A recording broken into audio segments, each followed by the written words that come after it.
Kita telah belajar bahwa manusia dibenarkan bukan karena perbuatan, melainkan karena beriman kepada Tuhan, karena percaya kepada Tuhan. Mungkin saya akan membaca lagi dalam kitab Galatia pasal yang ketiga. Galatia pasal yang ketiga berkaitan dengan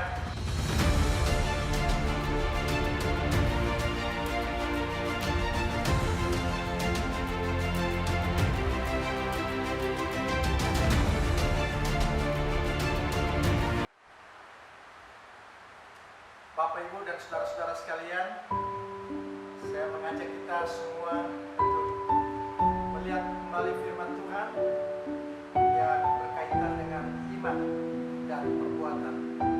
Apakah ada hubungan antara iman dan perbuatan? Kita akan melanjutkan firman Tuhan. Sebelumnya mari kita berdoa. Tuhan, kami percaya bahwa Engkau Allah kami yang telah memberikan pada kami firman supaya kami dapat mengetahui kehendak-Mu. Bapa kami di surga, kami berdoa kiranya Roh Kudus menuntun kami saat ini ke dalam seluruh kebenaran firman-Mu, supaya kami mengerti dengan benar apa yang dikatakan oleh firman-Mu dan menerapkannya dengan tepat dalam kehidupan kami ya Tuhan. Terima kasih Bapa di surga. Di dalam nama Yesus Kristus kami berdoa. Saudara yang saya kasih di dalam Tuhan,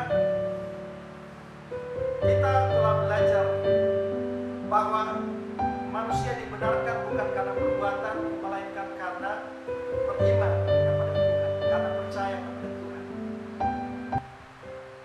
Mungkin saya akan membaca lagi dalam kitab Galatia pasal yang ketiga. Galatia pasal yang ketiga berkaitan dengan orang dibenarkan karena percaya. Galatia pasal 3 ayat yang ke-10. Karena semua orang yang hidup dari pekerjaan hukum Taurat berada di bawah kutuk. Sebab ada tertulis, terkutuklah orang yang tidak setia melakukan segala sesuatu yang tertulis di dalam kitab hukum Taurat. Dan bahwa tidak ada orang yang dibenarkan di hadapan Allah karena melakukan hukum Taurat adalah jelas. Karena orang yang benar akan hidup oleh iman. Tetapi dasar hukum Taurat bukanlah iman, melainkan siapa yang melakukannya akan hidup karenanya. Saudara-saudara, dikatakan bahwa orang dibenarkan bukan karena melakukan hukum Taurat. Itu jelas. Karena untuk dibenarkan berdasarkan hukum Taurat, seorang harus melakukan seluruh hukum itu. Kalau dia hanya melakukan sebagian hukum Taurat, maka orang itu tidak dapat dibenarkan. Jadi untuk dibenarkan berdasarkan hukum Taurat, orang itu harus melakukan seluruh hukum Taurat. Karena dikatakan ya di dalam Yakobus pasal 2 ayat yang ke-10. Yakobus pasal 2 ayat yang ke-10. Sahabat-saudara, saya akan membaca ayat ini untuk kita. Sebab barang siapa menuruti seluruh hukum Taurat itu, tetapi mengabaikan satu bagian daripadanya, ia bersalah terhadap seluruhnya.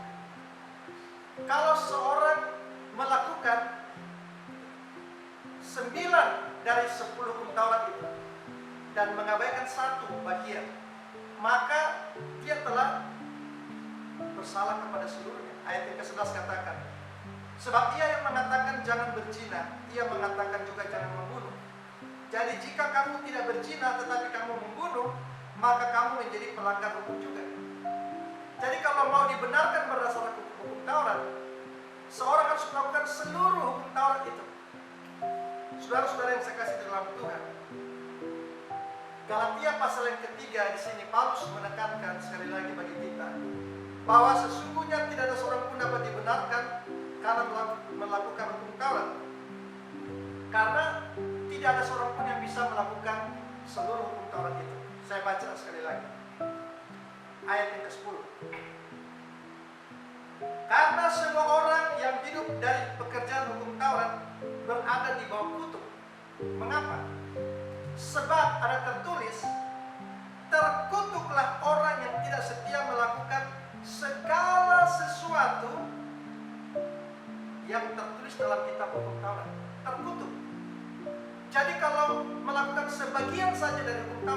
saudara dan saya terkutuk. Dan firman Tuhan katakan semua manusia telah melanggar firman Tuhan. Tidak ada seorang pun yang pernah melakukan hukum Taurat ini secara sempurna. Sehingga karena itu semua manusia berada di bawah kutuk karena tidak setia melakukan hukum Taurat ini. Ayat 11 katakan ini. Dan bahwa tidak ada orang yang dibenarkan di hadapan Allah karena melakukan hukum Taurat adalah jelas. Karena orang yang benar akan hidup oleh iman. Ayat 12. Tetapi dasar hukum Taurat bukanlah iman, melainkan siapa yang melakukannya akan hidup karenanya. Kristus telah menebus kita dari kutuk hukum Taurat dengan jalan menjadi kutuk karena kita. Sebab ada tertulis, terkutuklah orang yang digantung pada kayu salib. Jadi pada waktu Yesus mati di kayu salib, sebenarnya dia menanggung kutuk kita. Dia menggantikan kita. Kita yang terkutuk karena melanggar firman Tuhan telah ditebus oleh Kristus. Dia mati menggantikan kita. Sehingga kita dibenarkan bukan karena melakukan hukum Taurat, tapi karena kita percaya kepada Kristus yang telah mati bagi kita.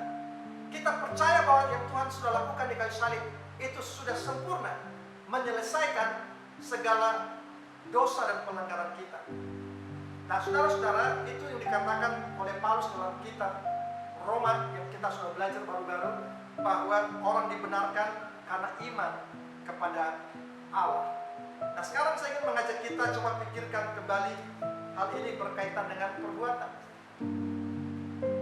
Ada yang berkata kalau begitu, kalau orang hanya dibenarkan karena iman, maka mereka tidak perlu berbuat yang baik. Nah, mari kita lihat di dalam Yakobus pasal yang kedua. Surat Yakobus pasal yang kedua.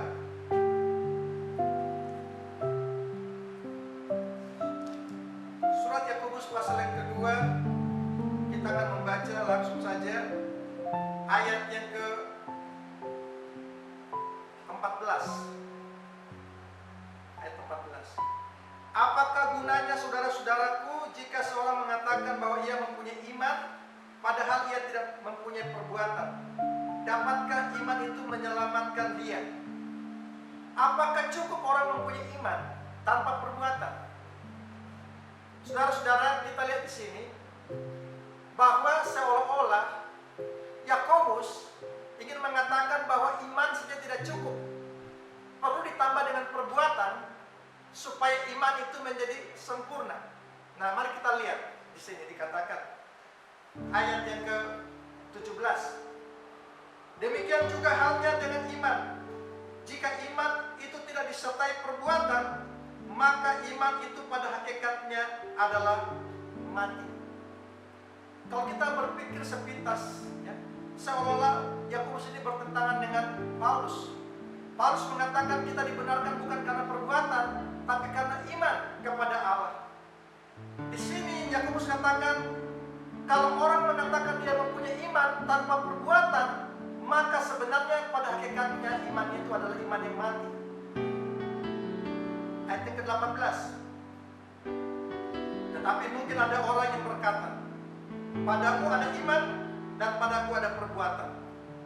Aku akan menjawab dia, tunjukkanlah kepadaku imanmu tanpa perbuatan, dan aku akan menunjukkan kepadamu imanku dari perbuatan-perbuatanku. Yakobus ingin mengatakan, bisakah orang menunjukkan imannya tanpa perbuatan? Bagaimana orang itu berkata saya mempunyai iman? Bagaimana imannya bisa dilihat? Bagaimana imannya itu bisa dinyatakan? Apakah cukup dia mengatakan dengan mulutnya bahwa saya beriman, saya percaya? Saudara-saudara, iman itu adalah sesuatu yang abstrak, tidak bisa dilihat. Tetapi iman itu harus bisa dinyatakan dan dibuktikan. Dan bagaimana cara iman itu bisa dinyatakan dan dibuktikan? Di sini Yakobus ingin mengatakan bahwa perbuatan, ketaatan kepada firman Tuhan adalah bukti seorang itu memiliki iman. Mari kita lihat apa yang dikatakan oleh Yakobus di sini. Ayat yang ke-21. Bukankah Abraham, bapa kita, dibenarkan karena perbuatan-perbuatannya? ketika ia mempersembahkan Ishak anaknya di atas mezbah? Kamu lihat bahwa iman bekerja sama dengan perbuatan-perbuatan, dan oleh perbuatan-perbuatan itu iman menjadi sempurna. Dengan cara demikian genaplah nas yang mengatakan, lalu percayalah Abraham kepada Allah, maka Allah memperhitungkan hal itu kepadanya sebagai kebenaran. Karena itu Abraham disebut sahabat Allah. Jadi kamu lihat bahwa manusia dibenarkan karena perbuatan-perbuatannya dan bukan hanya karena iman. Dan ini kelihatan seperti kontradiksi dengan Paulus. Yakobus katakan bahwa manusia dibenarkan bukan hanya karena iman, tapi harus ada perbuatan. Apa maksudnya, saudara-saudara? Yakobus katakan, kamu lihat bahwa iman bekerja sama dengan perbuatan-perbuatan, dan oleh perbuatan-perbuatan itu iman menjadi sempurna. Apakah tanpa perbuatan maka iman kita itu tidak sempurna? Apakah iman itu akan menjadi sempurna kalau kita sertai dengan perbuatan? Saudara-saudara, kita harus melihat apa arti kata sempurna di sini. Kata sempurna atau dalam bahasa Yunani adalah teleuo. Teleuo adalah mempunyai arti bisa komplit, sempurna, tetapi juga bisa berarti dinyatakan. Jadi iman itu menjadi nyata ketika disertai dengan perbuatan. Nah, mari kita lihat misalnya ayat dalam 1 Yohanes pasal yang keempat. 1 Yohanes pasal yang keempat ayat yang ke-12. 1 Yohanes pasal yang keempat ayat yang ke-12. Dikatakan demikian. Tidak ada seorang pun yang pernah melihat Allah. Jika kita saling mengasihi, Allah tetap di dalam kita dan kasih-Nya sempurna di dalam kita. Nah, apakah kasih Allah pernah tidak sempurna?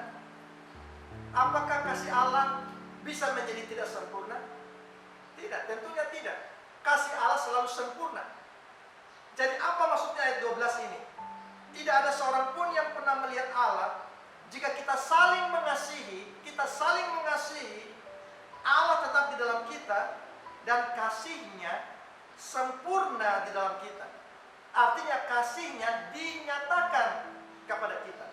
Kasih Allah yang sempurna itu dapat terlihat dalam hidup kita ketika kita mempraktekkan firman-Nya, yaitu saling mengasihi. Ayat yang ke-17 katakan demikian, ayat 17. Dalam hal inilah kasih Allah sempurna di dalam kita, yaitu kalau kita mempunyai keberanian percaya pada hari penghakiman, karena sama seperti Dia kita juga ada di dalam dunia ini. Jadi kasih Allah itu menjadi sempurna bukan berarti sebelumnya tidak sempurna kasih Allah. Tetapi kasih Allah itu tidak bisa terlihat kalau kita tidak menyatakan dalam tindakan dan perbuatan kita. Perbuatan kita akan menunjukkan bahwa kita dikuasai oleh kasih Tuhan, sehingga kita percaya kepada Dia dengan segenap hati. Nah, sekarang kita kembali ke dalam Yakobus pasal yang kedua. Yakobus katakan ayat yang ke-19, engkau percaya bahwa ada satu Allah saja. Yakobus bertanya kepada orang-orang pada waktu itu, engkau percaya bahwa hanya ada satu Allah saja? Ini pertanyaan secara umum. Engkau percaya bahwa hanya ada satu Allah saja? Tentunya orang-orang akan menjawab, mereka percaya ada satu Allah. Lalu dia katakan, itu baik. Percaya kepada bahwa Allah itu satu, itu baik. Tetapi dia katakan, tetapi setan-setan pun juga percaya akan hal itu dan mereka gemetar.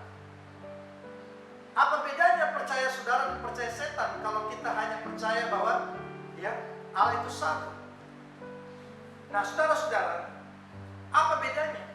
Percaya yang dimaksudkan oleh Yakobus di sini. Yakobus sedang mengajarkan bahwa percaya yang sejati, iman yang sejati harus disertai dengan perbuatan. Setan percaya bahwa Yesus itu anak Allah. Dia bisa sebutkan Yesus anak Allah yang maha tinggi. Tapi setan tidak melakukan firman Tuhan. Setan tidak melakukan apa yang diperintahkan oleh Tuhan. Dia menentang Tuhan, dia tidak taat kepada Tuhan. Jadi Tuhan katakan, mengapa kamu sebut aku Tuhan Tuhan? Kamu memanggil aku Tuhan Tuhan, padahal kamu tidak melakukan firman. Artinya kalau kita percaya bahwa Yesus Tuhan, dengan mulut kita mengaku dia adalah Tuhan, maka kita harus nyatakan dalam tindakan dan perbuatan kita, yaitu ketaatan kepada dia sebagai Tuhan. Sehingga Yakobus ingin menekankan bahwa iman kita tidak bisa dipisahkan dari perbuatan. Kalau orang yang sungguh-sungguh percaya, sungguh-sungguh beriman kepada Kristus, maka mereka akan menyatakan itu dalam tindakan perbuatan ketaatan mereka. Kalau mereka tidak taat kepada Tuhan, tidak sungguh-sungguh melakukan kehendak Tuhan, dan tetap hidup di dalam dosa, maka pengakuan mereka yang mengatakan percaya kepada Tuhan, itu adalah suatu pengakuan yang tidak benar. Itu adalah suatu dusta. Itu adalah sesuatu yang tidak bisa dikatakan sebagai iman yang benar. Saudara-saudara, itu sebabnya Yakobus tekankan di sini, ayat 24. Jadi kamu lihat bahwa manusia dibenarkan karena perbuatan-perbuatannya dan bukan hanya karena iman. Ayat 26. Sebab seperti tubuh tanpa roh adalah mati, demikian jugalah iman tanpa perbuatan-perbuatan adalah mati. Iman tidak bisa berdiri tanpa perbuatan. Iman dan perbuatan itu merupakan satu kesatuan yang tidak bisa dipisahkan. Seperti tubuh dan roh. Ketika roh dipisahkan dari tubuh, maka tubuh itu akan mati. Ketika iman dipisahkan dari perbuatan-perbuatan ketaatan, maka pada hakikatnya itu iman adalah iman yang mati, bukan iman yang sebenarnya. Jadi orang yang beriman sungguh-sungguh kepada Tuhan akan menyatakan itu dalam tindakan ketaatan kepada Tuhan. Sebab ketaatan itu merupakan ekspresi dari imannya. Ketaatan itu merupakan manifestasi dari imannya. Iman tidak bisa kelihatan. Iman itu menjadi sempurna atau menjadi dinyatakan melalui perbuatan-perbuatan. Sehingga Abraham dikatakan orang beriman ketika dia juga telah menyatakan imannya dalam perbuatan ketaatan dia, ketika dia mempersembahkan anaknya. Tuhan berkata, Abraham, persembahkan anak. Dia taat melakukan perintah itu walaupun itu sulit. Tetapi dia taat, dia melakukan karena itu perintah Tuhan. Maka hal itu dikatakan bukti dari iman Abraham kepada Tuhan. Dia percaya kepada Tuhan dan dia melakukan apa yang Tuhan suruh dia lakukan. Saudara-saudara, di dalam Yohanes pasal 1 Yohanes pasal yang kedua ayat yang ketiga katakan, 1 Yohanes pasal yang kedua ayat yang ketiga dikatakan demikian. Dan inilah tandanya bahwa kita mengenal Allah, yaitu jikalau kita menuruti perintah-perintahnya. Barang siapa berkata, aku mengenal dia, tetapi ia tidak menuruti perintah-perintahnya, ia adalah seorang pendusta, dan di dalamnya tidak ada kebenaran. Tetapi barang siapa menuruti firman-Nya, di dalam orang itu sungguh sudah sempurna kasih Allah. Orang yang melakukan firman Tuhan, kasih Allah akan dinyatakan di dalam kehidupannya. Dengan itulah kita ketahui bahwa kita ada di dalam Dia dan bahwa Dia di dalam kita. Barang siapa mengatakan bahwa ia di dalam Kristus, di dalam Dia, ia wajib hidup sama seperti Kristus telah hidup. Saudara, kita lihat di sini bahwa iman kepada Tuhan tidak bisa dipisahkan dari ketaatan kepada firman. Kalau kita sungguh-sungguh percaya kepada Tuhan, maka kita harus melakukan dan mentaati firman-Nya. Nah, sekarang saudara-saudara, ada banyak firman Tuhan ada banyak perintah Tuhan dalam firman-Nya, dalam Alkitab ini. Hari ini saya ingin mengajak saudara-saudara, coba kita lihat salah satu perintah Tuhan yang terkait dengan situasi kita pada zaman ini. Dalam Roma pasal yang ke-13. Roma pasal yang ke-13.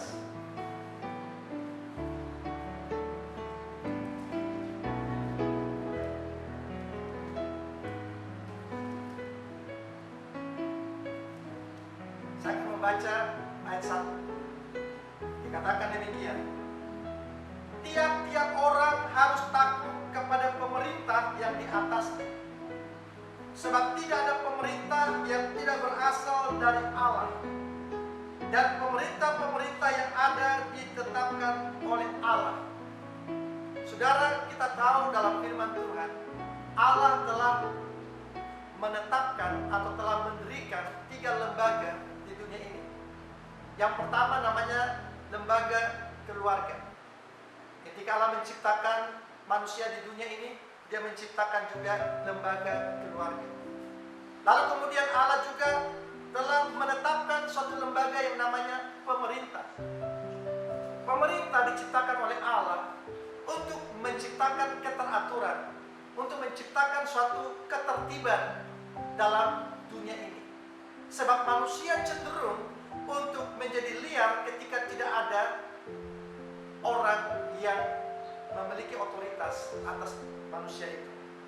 Tidak ada yang menjadi pemimpin, maka manusia itu cenderung menjadi tidak terkendali. Sehingga Allah menetapkan pemerintah untuk menetapkan batasan-batasan, untuk menetapkan aturan-aturan supaya manusia ini bisa dikendalikan. Nah, coba bayangkan saudara-saudara, ketika tidak ada pemerintah di dunia ini, tidak ada polisi, tidak ada pengadilan, tidak ada kejaksaan, semua orang berbuat sesuai dengan kehendaknya, tidak ada aturan-aturan lalu lintas, semua orang berjalan sesuai dengan kehendaknya masing-masing. Mau jalan di jalur kanan, jalur kiri, ya, di persimpangan, siapa duluan, ya, siapa yang cepat, dia duluan, tidak ada aturan. Coba bayangkan, saudara-saudara, ketika tidak ada aturan-aturan di dunia ini, tidak ada yang mau menegakkan aturan seperti ini, maka betapa kacau dunia ini, betapa hancur berantakan dunia ini tanpa ada yang memerintah. Karena itu Allah menetapkan pemerintah, Allah menetapkan lembaga ini untuk menciptakan keteraturan di dunia ini, supaya manusia bisa hidup dengan baik dan teratur, tertib.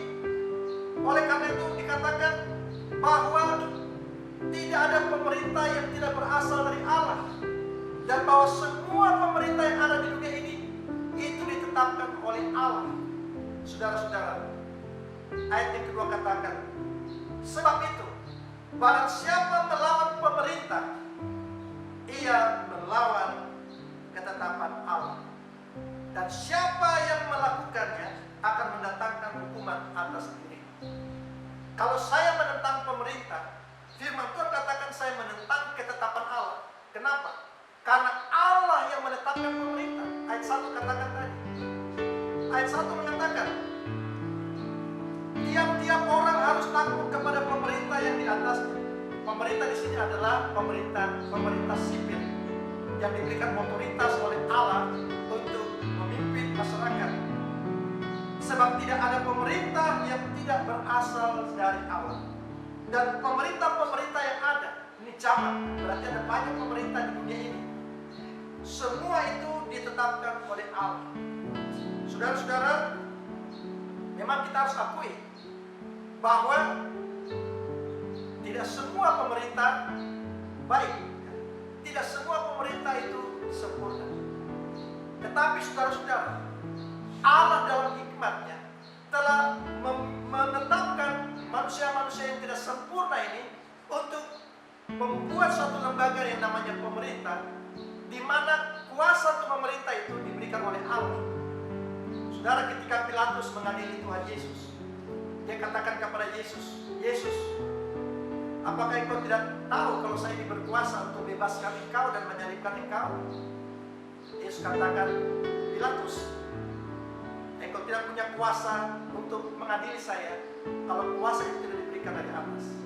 Artinya, kuasa yang dimiliki oleh Pilatus yang jahat itu diberikan oleh Tuhan untuk memerintah.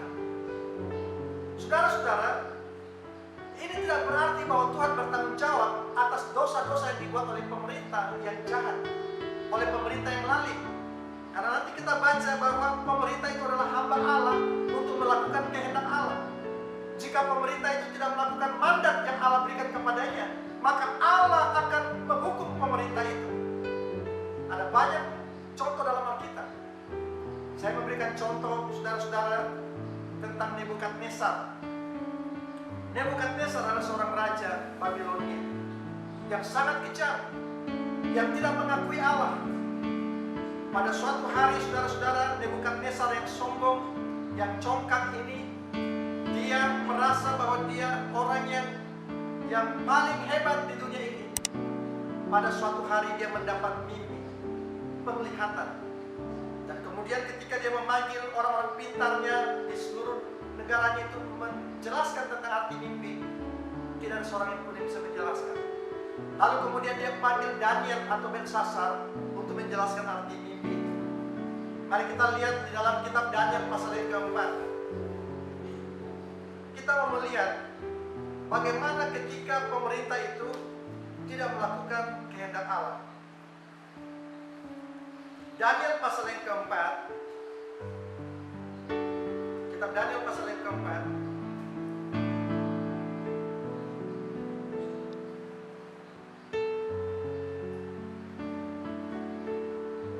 Ayat yang ke-16. Biarlah hati manusianya berubah dan diberikan kepadanya hati binatang. Demikianlah berlaku atasnya sampai 7 masa berlalu. Titah ini adalah menurut putusan para penjaga, dan hal ini menurut perkataan orang-orang kudus, supaya orang-orang yang hidup tahu bahwa Yang Maha Tinggi berkuasa atas kerajaan manusia dan memberikannya kepada siapa yang dikehendakinya, bahkan orang yang paling kecil sekalipun dapat diangkatnya untuk kedudukan itu.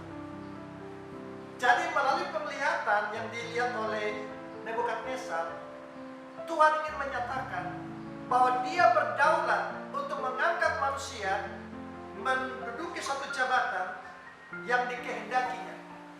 Jadi untuk memimpin menjadi seorang pejabat pemerintah itu bukan kehendak manusia. Allah sendiri yang menetapkannya. Allah yang mengangkat seseorang untuk menjadi pemimpin dan menjadi pejabat dalam pemerintahan, termasuk Nebukadnezar. Nebukadnezar seorang raja yang lalim. Dikatakan dia juga diangkat oleh raja, oleh Allah menjadi pemimpin untuk melaksanakan kehendak Allah. Tapi ketika Nebukadnezar itu tidak mentaati apa yang diperintahkan oleh Tuhan, apa yang terjadi sekarang kita lihat. Ayat yang ke-24. Ini adalah makna dari penglihatannya, ayat yang ke-24. Inilah maknanya ya Raja, dan inilah putusan Yang Maha Tinggi mengenai Tuanku Raja. Tuanku akan dihalau dari antara manusia, dan tempat tinggal Tuanku akan ada di antara binatang-binatang di padang. Kepada Tuanku akan diberikan makanan rumput seperti kepada lembu, dan Tuanku akan dibasahi dengan embun dari langit. Dan demikianlah akan berlaku atas Tuanku sampai 7 masa berlalu, hingga Tuanku mengakui bahwa Yang Maha Tinggi berkuasa atas kerajaan manusia dan memberikannya kepada siapa yang dikehendakinya. Saudara-saudara, Daniel menjelaskan arti penglihatan yang dilihat oleh Nebukadnezar, bahwa makna dari penglihatan itu ingin menjelaskan kepada Nebukadnezar bahwa karena kesombongannya, karena kecongkakannya, maka Nebukadnezar itu akan dihalau dari antara manusia dan dibawa ke tengah-tengah binatang-binatang. Di sana dia tinggal di antara binatang-binatang, dan dia akan makan rumput seperti lembu. Saudara bayangkan, ini seorang raja yang sangat terkenal, raja yang besar, yang sangat kaya, sekarang makan rumput seperti lembu. Bahkan dikatakan ya, selama dia berada di sana, dia menjadi seperti binatang. Kita lihat dalam ayat yang berikut sekarang, ayat yang ke-33. Pada saat itu juga terlaksanalah perkataan itu atas Nebukadnezar, dan ia dihalau dari antara manusia dan makan rumput seperti lembu, dan tubuhnya basah oleh embun dari langit, sampai rambutnya menjadi panjang seperti bulu burung Raja Wali, dan kukunya seperti kuku burung. Jadi bayangkan, raja yang hebat ini sekarang menjadi seperti seekor binatang. Raja yang meninggikan dirinya ini direndahkan oleh Tuhan menjadi seperti binatang. Kukunya menjadi panjang, rambutnya juga menjadi panjang seperti burung Raja Wali, lembut seperti lembu. Saudara-saudara, ini akibat dari kesombongan Raja Nebukadnezar. Ayat yang 34 katakan, tetapi setelah lewat waktu yang ditentukan, aku Nebukadnezar menengadah ke langit, dan akal budiku kembali lagi kepadaku. Lalu aku kekuasaannya yang kekal dan kerajaannya turun-temurun. Lalu kemudian ayat yang ke-37, ayat 37. Jadi sekarang, Nebukadnezar katakan, jadi sekarang aku Nebukadnezar memuji, meninggikan dan memuliakan Raja Surga, yang segala perbuatannya adalah benar dan jalan-jalannya adalah adil, dan yang sanggup merendahkan mereka yang berlaku congkak. Ketika seorang pemimpin, seorang raja, seorang yang menjabat sebagai pemimpin atau raja tidak melakukan apa yang dikehendaki oleh Tuhan, maka Tuhan akan merendahkan dia. Tuhan akan menjatuhkan dia.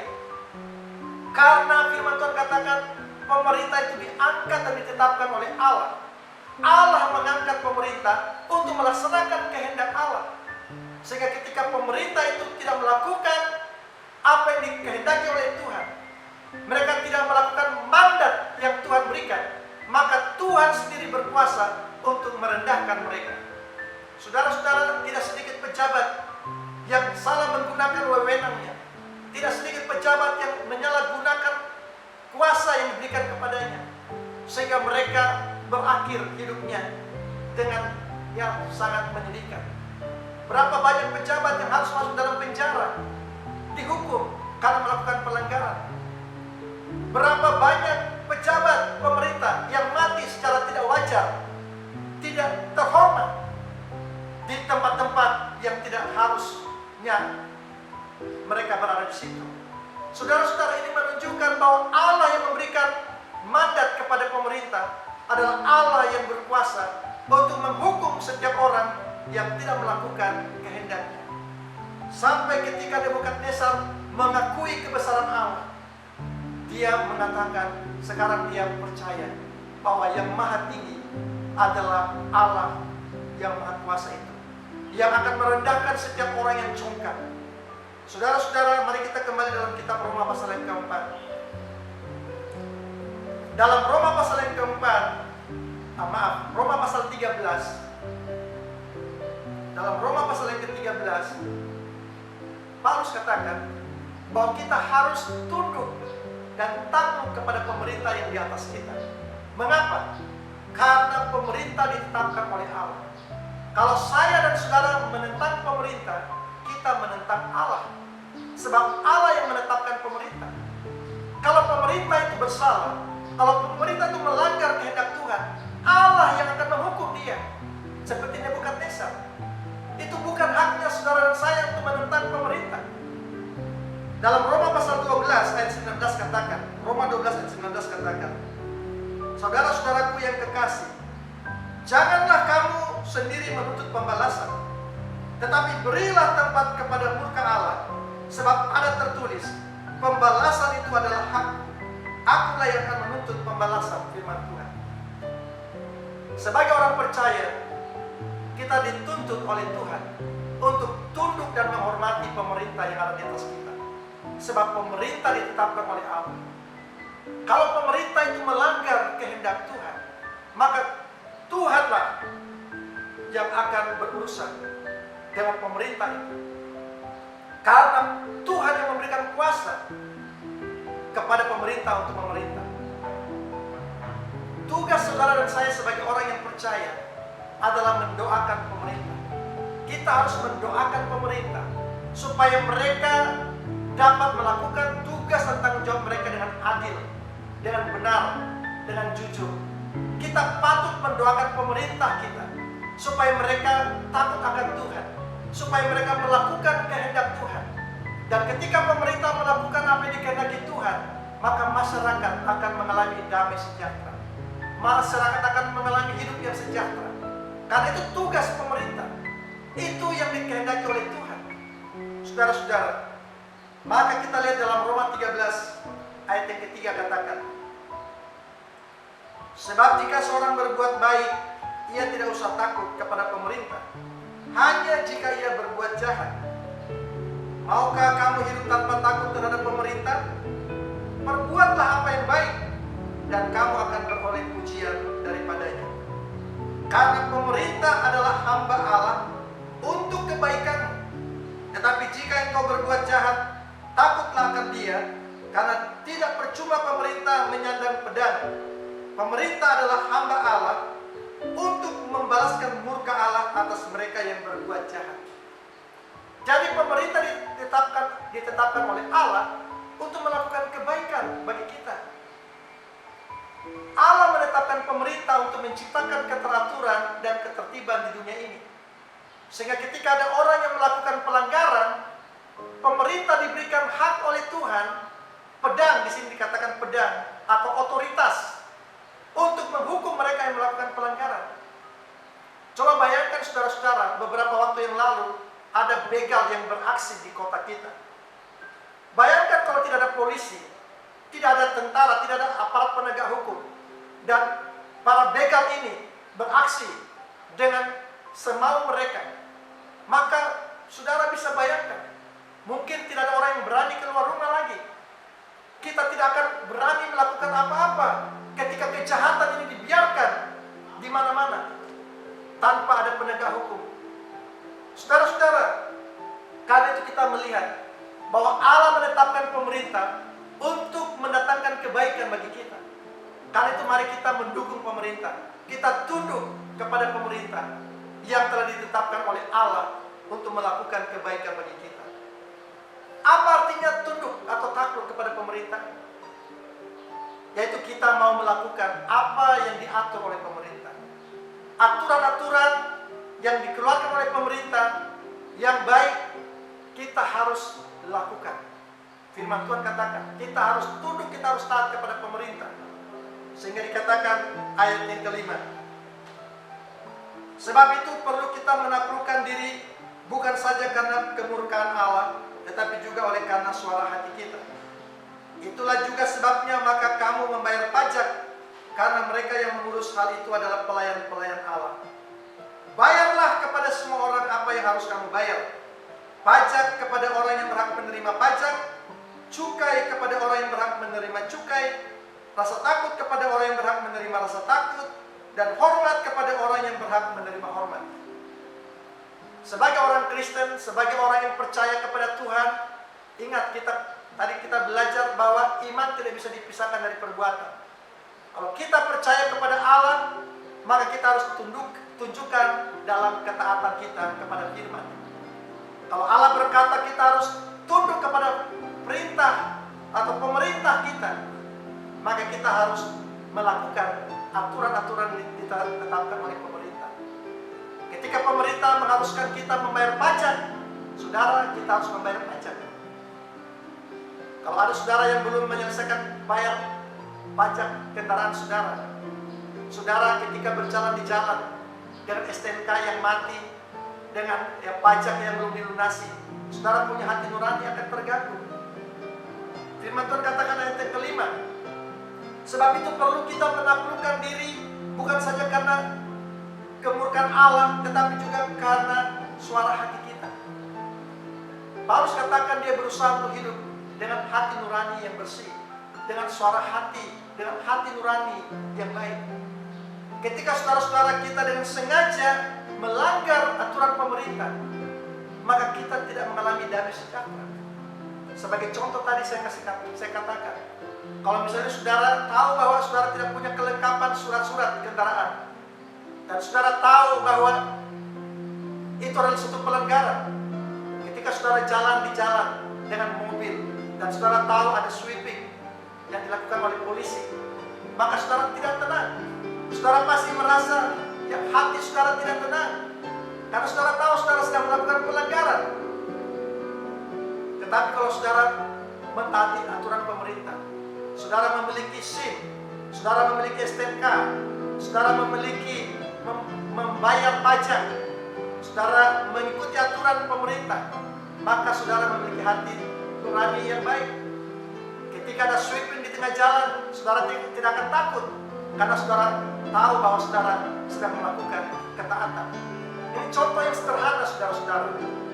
Jadi ada banyak hal yang diatur oleh pemerintah yang harus kita lakukan kalau kita mau menikmati hidup yang baik di negeri ini. Saudara-saudara yang saya kasih di dalam Tuhan, kiranya firman Tuhan ini mengajar kita dan mendorong kita sebagai orang-orang yang percaya kepada Tuhan, bahwa kita harus mentaati firman Tuhan. Kita harus melakukan apa yang Tuhan perintahkan, sekalipun itu mungkin tidak sesuai dengan logika kita. Kalau Tuhan berkata, taatilah pemerintah yang ada di atasmu, saudara-saudara, kita harus mentaati pemerintah karena Tuhan yang mengatakan demikian.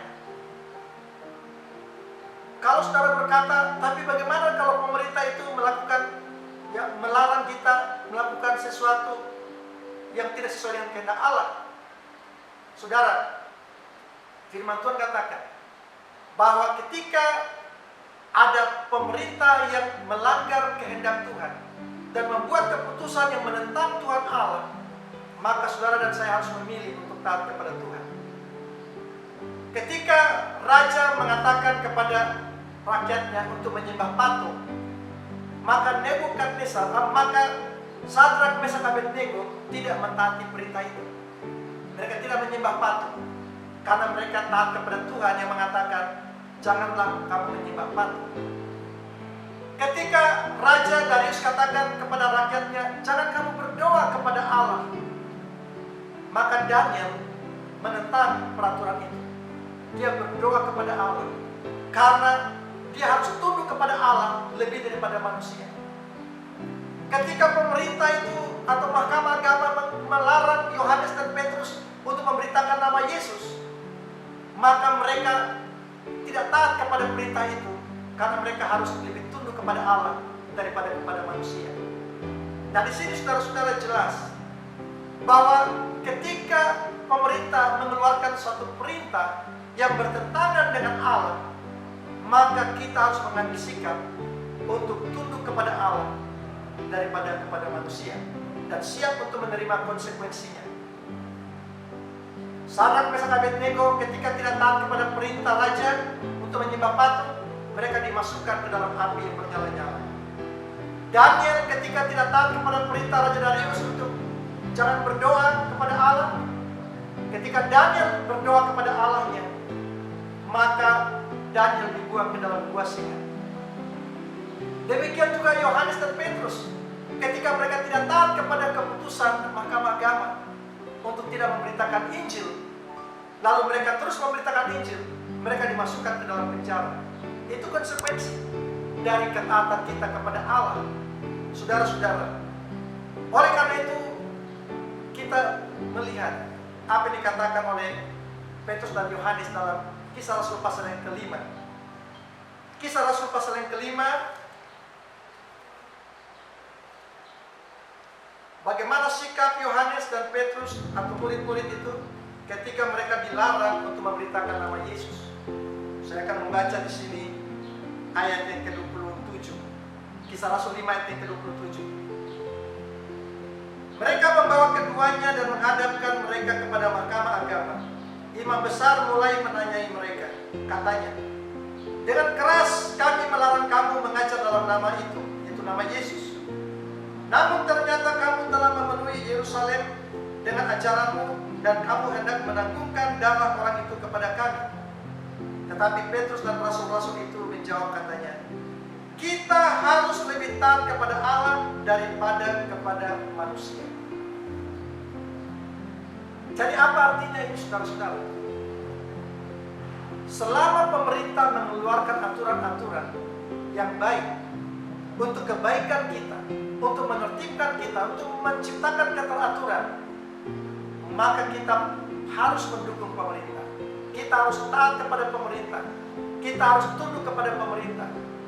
Sampai apabila pemerintah mengeluarkan peraturan, ketetapan yang menentang Allah, yang membuat kita harus melawan Tuhan, maka disitulah kita harus mengambil sikap untuk tunduk kepada Allah dan tidak taat kepada perintah manusia.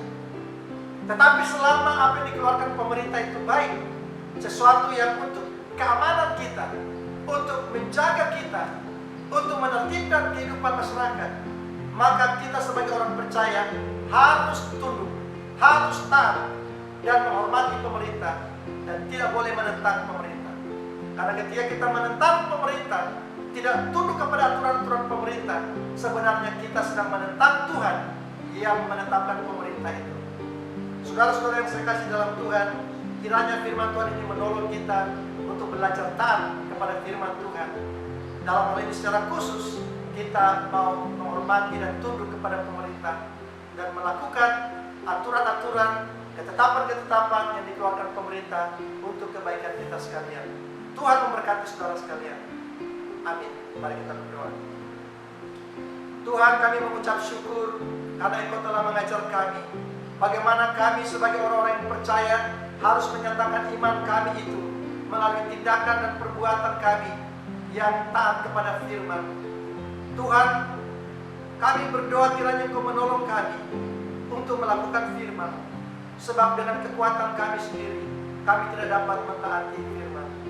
Dengan kemampuan kami tidak mungkin kami dapat melakukan firman. Oleh karena itu Bapa di surga, penuhilah kami dengan kuasa-Mu, penuhilah kami dengan Roh Kudus-Mu untuk memampukan kami melakukan dan mentaati firman-Mu ya Tuhan. Terima kasih Bapa di surga, terpujilah nama-Mu Allah yang hidup, Allah yang maha tinggi, Allah yang maha besar, Allah yang patut kami sembah, yang harus kami taati. Dan tolonglah kami Tuhan untuk mentaati pemerintah yang di atas kami, sebab itulah perintah-Mu bagi kami. Terima kasih ya Tuhan. Dalam nama Tuhan Yesus Kristus kami berdoa. Amin.